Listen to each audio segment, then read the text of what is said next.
I have so much more time to create more businesses. I literally have 5 businesses right now.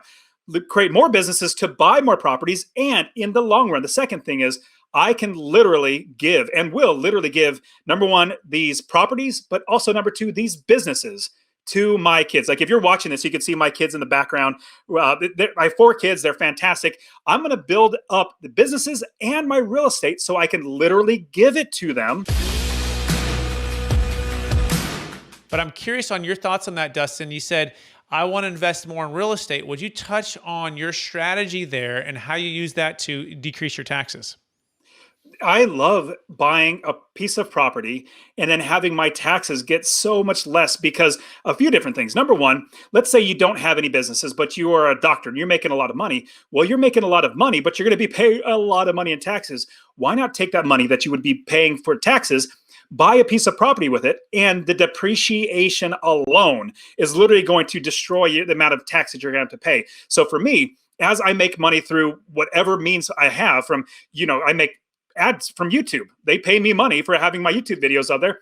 All of that from my books or my coaching, all that stuff literally goes back into buying rental properties. Now, here's the great thing. Obviously, you have depreciation, which I love. Like nobody really understands how amazing depreciation is until they actually have their accountant put it inside their taxes. And they're like, oh my goodness, look at all the money I saved.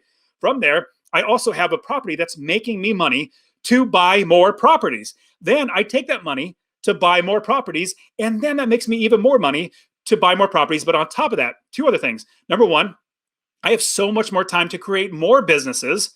I literally have 5 businesses right now.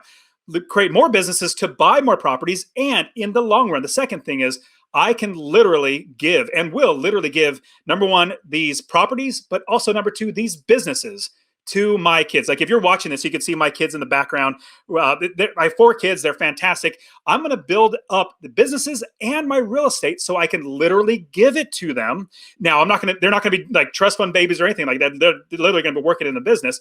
But what we're doing is we're creating generational wealth, but everything goes back into real estate because we hold our wealth in real estate. We make money from that wealth, and then we buy more real estate.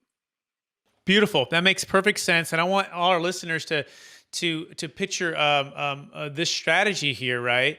And the first thing to think about is, one way to think about it is your job, if you want to become very wealthy and have passive income, your job's purpose is to go buy real estate, okay?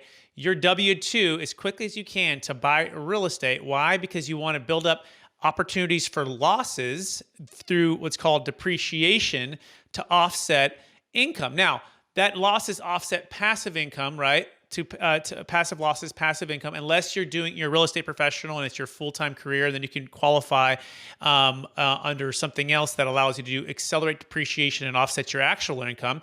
So, but the first stage in is changing the mindset to say, if I want to be passive, I want to have freedom, I want to be able to retire from the W-2, not have to just put it into the stock market, 401ks, IRAs, is to be able to buy enough real estate to offset not only the passive income on that real estate, but also potentially even active income.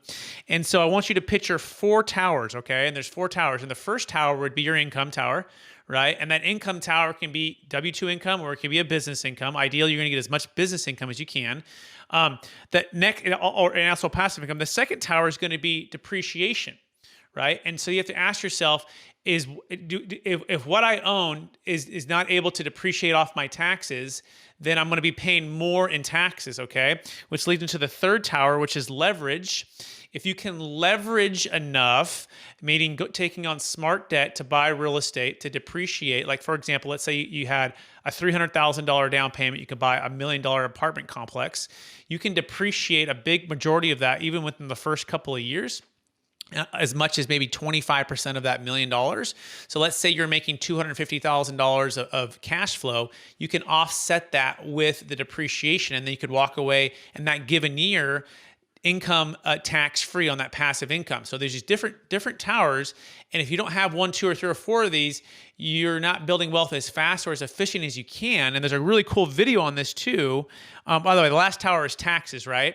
So most people are stuck between the W-2 tower and which is big income perhaps, and then big taxes, and they don't have any of the real estate tower or the passive income tower or the depreciation tower, and so they're just paying the most amount of taxes. So Robert Kiyosaki said it well. He goes, Dustin, he goes, the middle class, they're paying all the taxes, right?